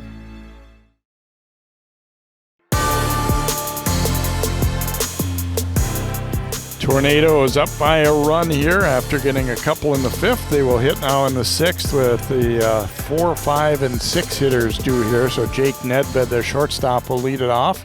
Braden Haig still out there on the mound for Osseo heading into the 6th inning. He had been sailing along pretty well, but then that 5th inning started with a double and a single. And then there was some adventures after that, an interference call playing a role in Osseo's giving up the first run that tied it, and then Tornado's getting another. Nedved pounding one to short, and that one will get through. He is aboard to begin the 6th. Oh, that's too bad for Haig. He started out with a nice pitch down the middle, and shortstop, I think, just misplayed it. Yeah, didn't keep that glove down. So Luke Deshane will be the hitter. 3 errors apiece now for these teams. I tell you, put the ball in play today. Good things might happen. Bunting, but fouls it away. And again, certainly an error, but a few of those weren't exactly routine balls hit right at the guys either. I'm not, trying to give them the benefit of the doubt a little bit here. I think I agree. Had he fielded cleanly, still had a tough time making the throw, I think. And that one lined to second on one hop. They get the out at second. Relay to first, not quite in time, as Deshane able to beat it. The Orioles do get the lead. I have to admit, though, I'm kind of liking that the whoever's running the scoreboard here is willing to hand out errors. You see sometimes now where they give people in the field so much of the benefit of the doubt, and they are calling errors on close ones. Good play by William there to get the ball out quickly. Yeah, and they did everything right there. It just couldn't quite get, 2, but they still handled it very well. Tatkenhorst, the hitter here, he hit that booming double to lead off the 5th that started that inning that put them ahead. Haig's got to be careful with his Tatkenhorst. He's got some power to all fields. There's a strike, and I kind of feel like in that last inning that Anoka had maybe talked about, Haig, we were saying and we were praising him for coming right at them, and he got those 6 quick outs in a row, and I think they were saying be ready, and they were early in the count. Bluff going, doesn't go. Yeah, you got to pay attention as you're watching the other batters go up there. You're watching what the pitcher's doing so you can be ready, and he was delivering strikes on the first pitch. 2-1, and he throws a fastball by him there. Healthy cut by the big lefty.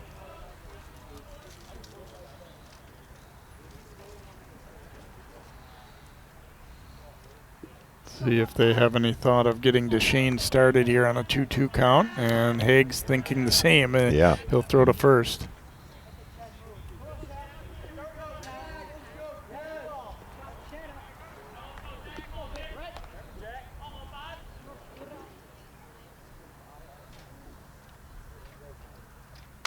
Outside with that one, and the count runs full now to Tackenhorst, the first baseman. That's what Coach Lavin's talking about. Kind of get an early advantage in the count and then lose it. And that one is a called third strike for out number 2. Great backdoor curveball by Haig on that one. Caught Tackenhorst flat-footed.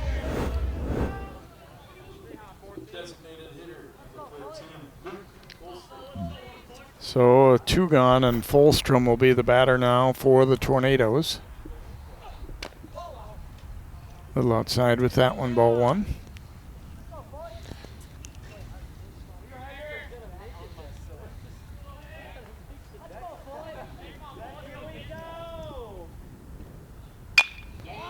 Lifted out to right center field. A long run. This one's going to be down for a hit and may score a run.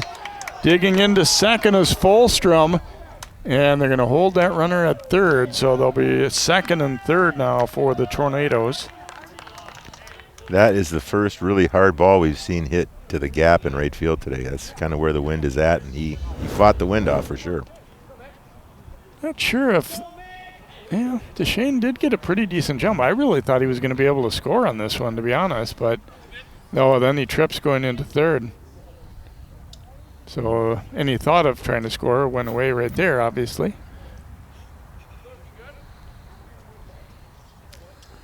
I don't believe they've got anyone warming up, so they're just having a meeting of the minds out there to discuss the strategy.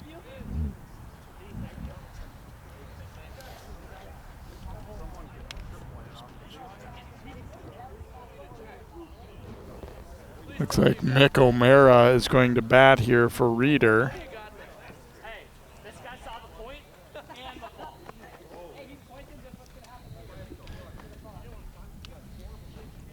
Not sure what Haig's pitch count is, but he's been working very hard out there. A couple innings more than others. But he's trying to get out of this inning unscathed. Yeah, and obviously, it's a team thing, but for both pitchers, you maybe feel like they deserve possibly a little bit. There've been some mishaps behind them a little bit. There've been some good plays too, but yeah, the score indicates it's a well-pitched game. So Nick O'Mara batting here for Reeder, and he drives that first pitch into right field for a base hit. 1 run is in. Second runner coming, and he is safe as Fino fielding that one way out in front of the plate. So the Tornadoes tack on a couple more. Boy, O'Mara looks like a brilliant decision to send him up there to hit as he drives that first pitch. No question. He was ready. That's a big hit in this game. Give a big cushion a little bit to that Nedlund. Mason Conan the batter now for Anoka. Cut and a miss here. It was interesting that the way that ball kind of was like in between on the throw in as Fino, the ball got there probably before the runner, but he was a good 5 feet out in front of the plate. Now, it's hard to say. Should he have waited back and waited for a hop, or did he do what he should have done there? But it left them with no chance for a tag. Yeah, he was kind of in no man's land, not near the baseline.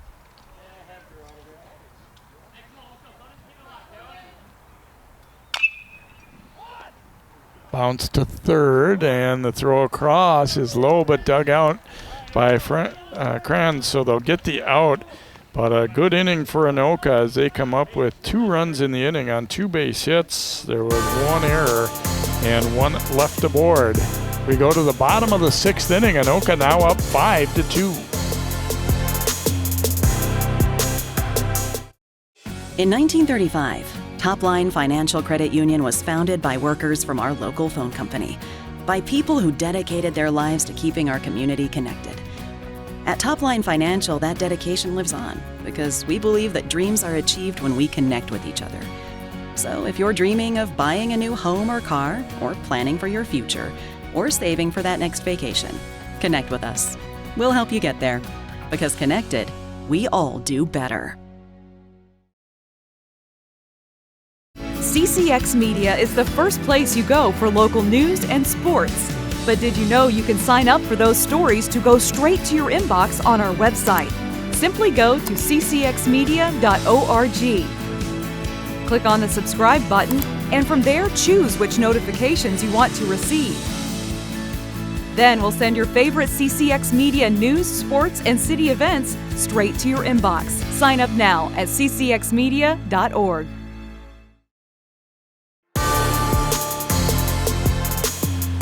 Welcome back here to Memorial Field at Osseo High School, along with Brent Odegaard. I'm Jay Wilcox. Osseo, a couple more at-bats, now trailing it by 3, though, as Anoka came through with a couple of clutch runs in the top of the 6th.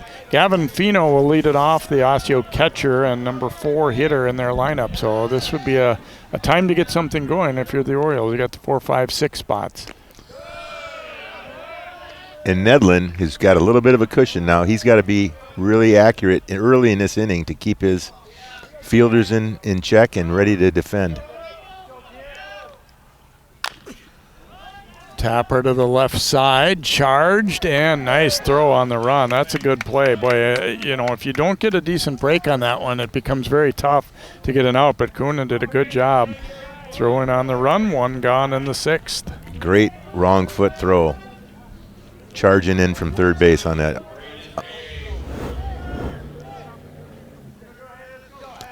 Yeah, that's not an easy play there, but he made it look pretty easy. Braden Haig is the batter now for Osseo, and this one knocked down to short. And the throw, though, is high.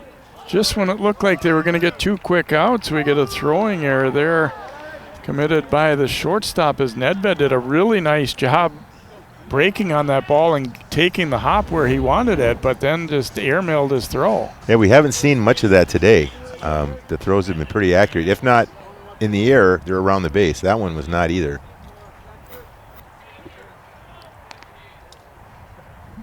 Steven Barcinas will be running at first base now as a courtesy runner for Haig, and Brendan Kranz is the batter for Osseo. Well, the Orioles trying to capitalize on a break. 4th error committed by the Tornadoes. Yeah, just that's kind of baseball for you. The first play of that inning was certainly tougher than the second, but they got the first one done, and the second one, he kind of got his arm under that throw and sailed it.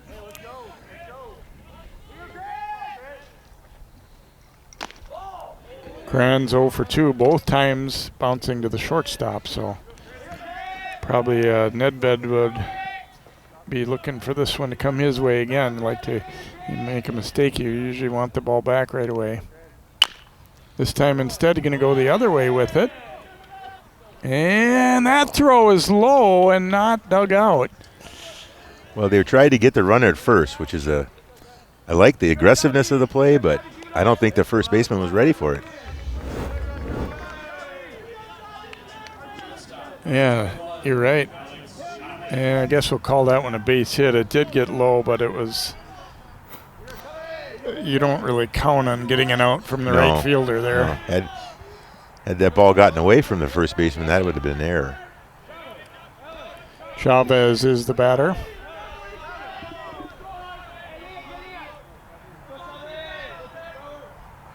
Boy, and looking at that one again, I think it was the right idea to throw, and an accurate throw probably would have gotten him. Yeah, he was playing shallow right field.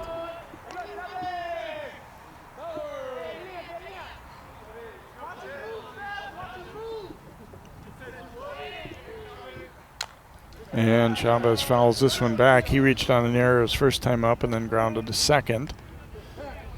So still some life for Osseo here. 1 out, a couple runners aboard in the bottom of the 6th. They are down by 3, but still an opportunity to have a good inning here, and another at bat left after this as well. That was tough to look at. I think that was a good pitch. I like Nedlin. He's a battler. Early in the game, he had a little, got a little behind early, but he's just stuck in there and keeps battling each batter.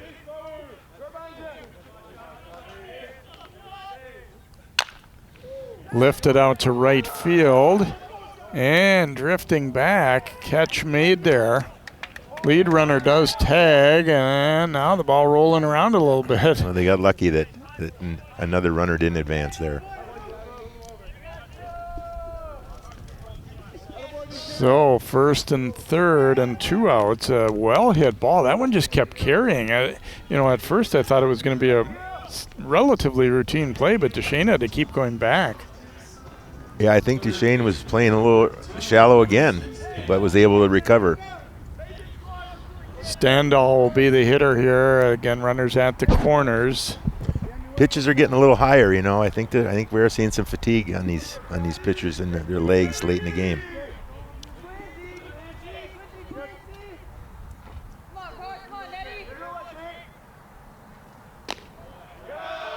Outside for a ball there.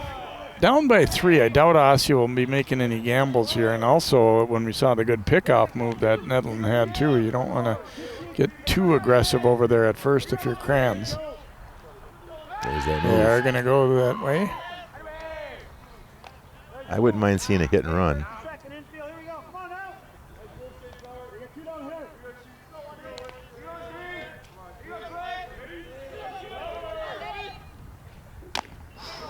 Cut and a miss. He was behind that curveball.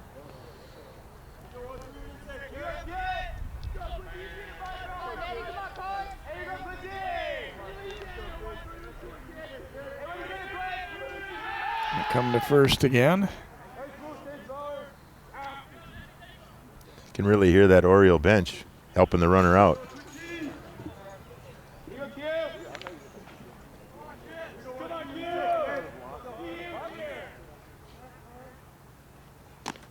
Another swing and a miss, 1 and 2. Nedlund trying to get out of this inning without any runs scoring here with runners at the corners and 2 gone. That would be a nice accomplishment for the young man.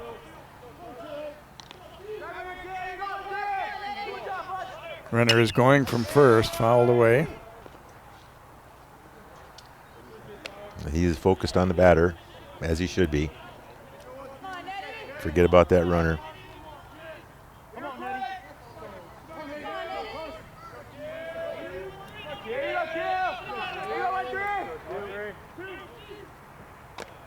High and away with that one. It's 2 and 2. Yeah, the elbow dropped a little bit on that breaking ball, and he got under it.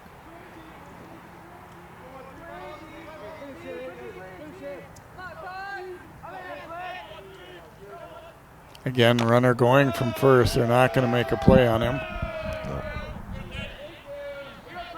Good recognition of the situation here. I don't think there's really any reason to throw that ball.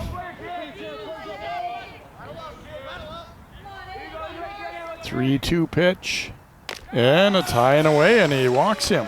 That looked like a tired delivery there. I hope the young man can get out of this inning, because maybe they've got a fresh arm coming in 7th. If not him. Jackson Berg will be the hitter now. Bases full. First baseman over to give a little encouragement, but I also think he's letting him know that maybe I'll be playing behind him there, and I'm not going to hold him on. Yeah, and there is going to be at least a talk here, if not a pitching change. That's his first base on balls. He didn't ask for the ball right away, so that might be an indication that they're going to try and let him get out of this inning. Maybe if they do have someone warming up, give that person a little time to get loose. Okay.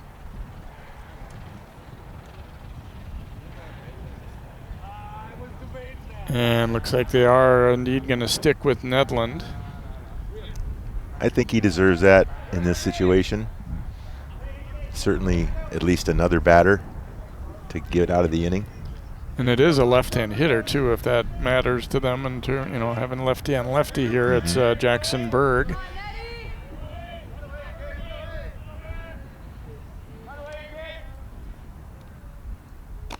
There's a strike. I've noticed he's much more comfortable pitching from the windup than the stretch. Whenever he has the opportunity to go wind up, he does.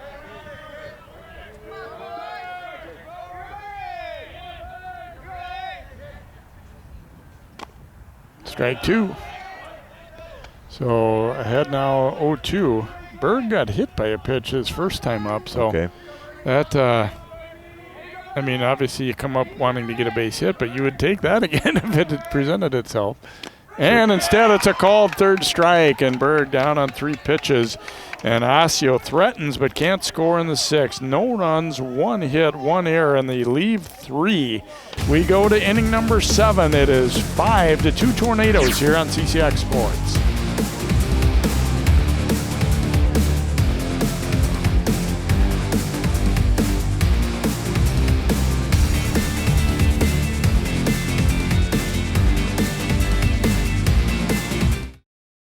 CCX Media is the first place you go for local news and sports. But did you know you can sign up for those stories to go straight to your inbox on our website?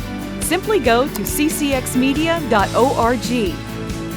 Click on the subscribe button, and from there choose which notifications you want to receive.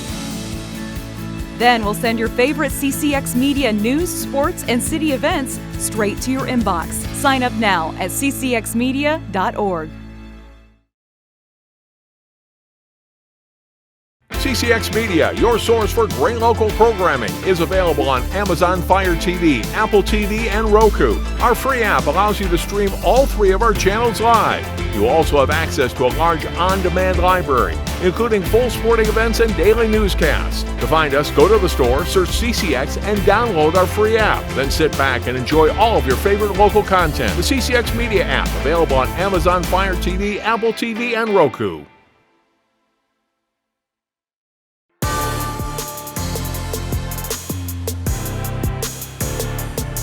We head to inning number 7, the top of the order up here for Anoka. So Cam Jensen, the second baseman, leading it off, and it is still Haig out on the mound, and first pitch is a swinging strike. Jensen 0 for 3, did reach on an error last time up.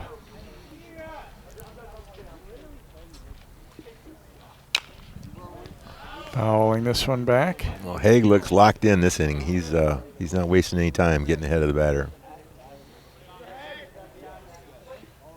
I believe he's pitched well. He just hasn't had the support he's needed at crucial times.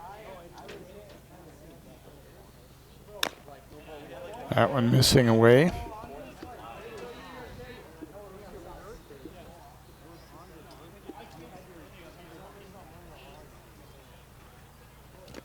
And that one is down, so 2-2. After 2 perfect strikes, he's struggled to hit the strike zone in the next 2, so see what he brings on the payoff.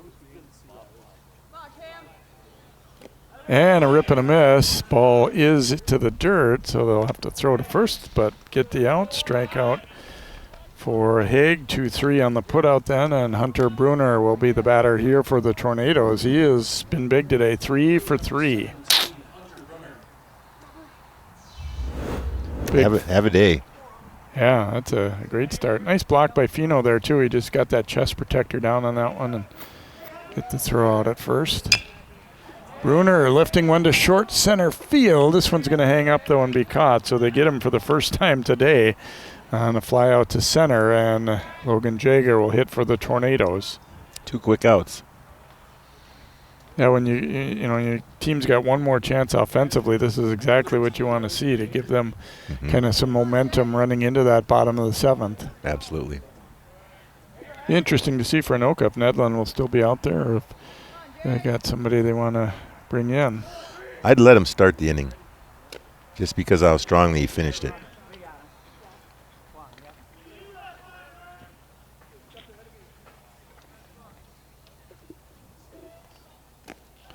Jager is 0 for 3. Couple of fly outs to left and a bouncer to third.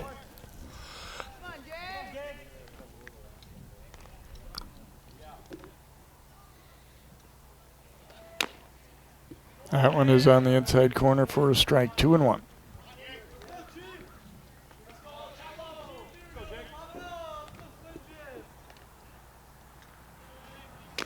Strike 2. Good comeback.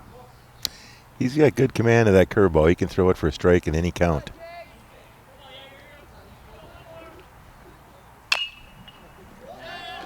And that one will be knocked in for a base hit as Jager aboard for the first time. Well, when he gets this squared around, it's out of the infield in a second. I think they'll run for him here as the catcher. Obviously, you can have a courtesy runner and Coming on will be Noah Quam to run for him. And Nedved, the shortstop, will be the hitter.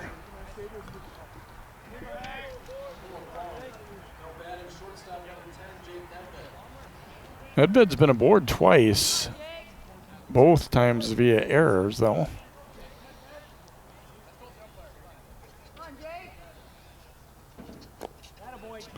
Takes that one down low for a ball. I know Haig would like to work ahead in the count, but he's falling behind here 1-0. There's a strike.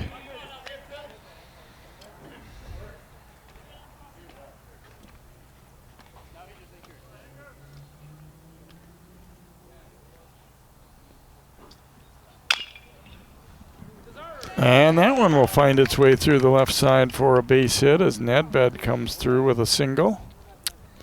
Anoka's trying to put an insurance run on the board here, and Haig's got to turn that around and get his team in the dugout to do some damage with their bats. Just a hard hit bouncer between everyone there. So DeShane will be the batter now. Reached on a fielder's choice and scored last inning, but fastball missing in.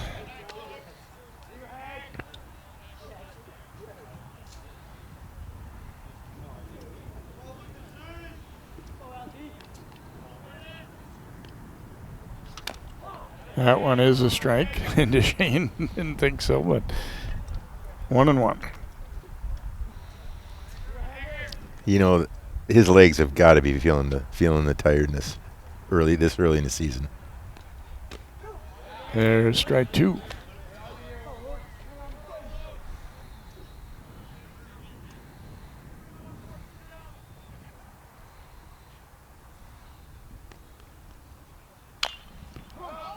Popped up. That's tough. Nope.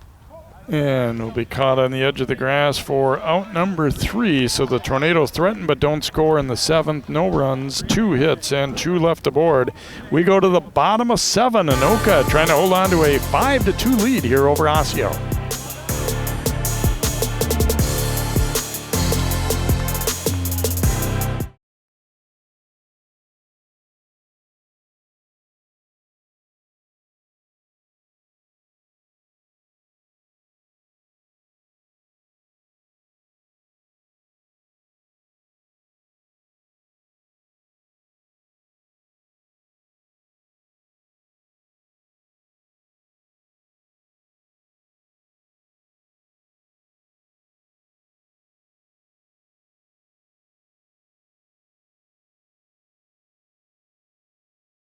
CCX Media is the first place you go for local news and sports. But did you know you can sign up for those stories to go straight to your inbox on our website?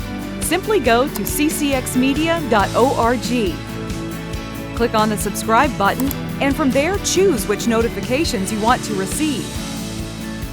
Then we'll send your favorite CCX Media news, sports, and city events straight to your inbox. Sign up now at ccxmedia.org.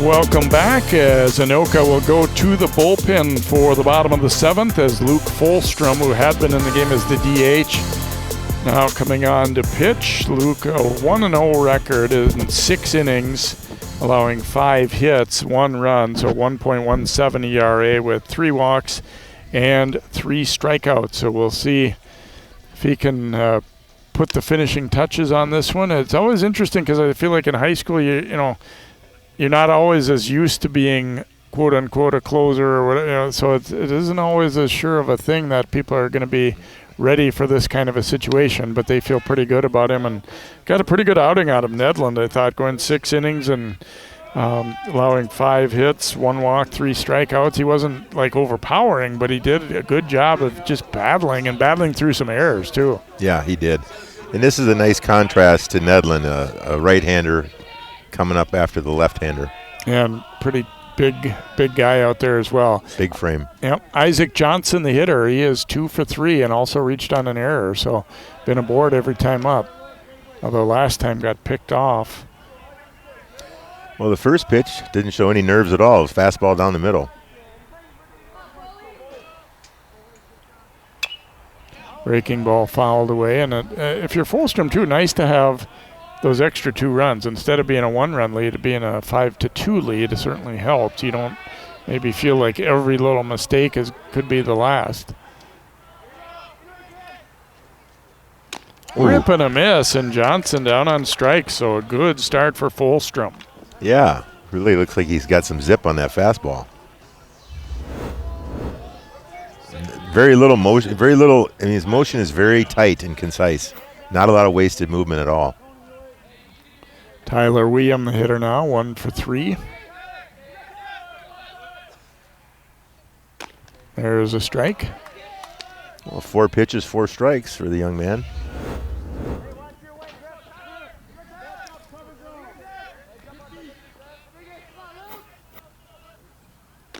Breaking ball over for a strike as well. Yeah, he's a well-balanced pitcher out there. He's not getting too far over that push-off leg. Breaking ball knocked to short. It's juggled. Here's the throw in time. And William is out 6-3. Nedved with a good recovery after dropping that one. The ball got on him in a hurry, which was the good thing, is that he still had time to get the out there, and he didn't panic. Exactly. He knew he had time. It was a well-hit ball. I think a very smart play to pick that one up barehanded, too, after he had, slowed it all down. So Gavin Cheska will hit with 2 outs, nobody on. He is 0 for 3 today. Takes a strike here. Oh, I'm sorry. Takes a ball there. I think the Anoka fans thought it was a strike. Yeah, they fooled me, and I thought so, too. But that one is definitely not high and tight.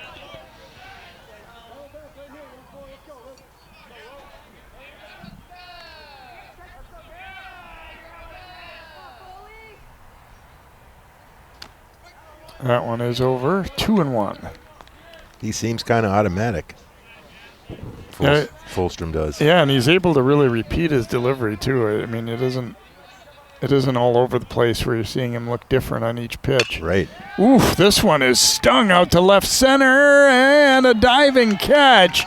Not a bad way to end the game for the Tornadoes there, as Reeder gets to it for the out. Wow. And the Orioles go down quickly in the 7th. I'm sorry, not Reeder, but O'Mara making that diving catch. And Osseo, no runs, no hits, and no one left on base in the 7th. And the Tornadoes will pick up the win by a 5-2 score here. And we're in an interesting game here. I mean, we've had a lot of different things. And again, apologize, O'Mara. I forgot he had batted there for Reeder and stays in. And with that blue glove, makes a nice catch to end it. It was a fun game, entertaining game. It really was. And I think both starting pitchers deserved to win. The timing was just bad for Mr. Haig with some of the errors and miscues, but excellent job by both pitchers. Anoka will be in action at Rogers on Thursday and then hosting Grand Rapids on Friday. 3 more games for Osseo coming up, as they've got at Chanhassen Wednesday, at Blaine on Thursday, and then they host Andover on Friday. Hope you've enjoyed this one today, and thanks to Brent Odegaard for joining us for today's game. I'm Jay Wilcox. Your final score is Anoka 5 and Osseo 2. Thank you, Jay.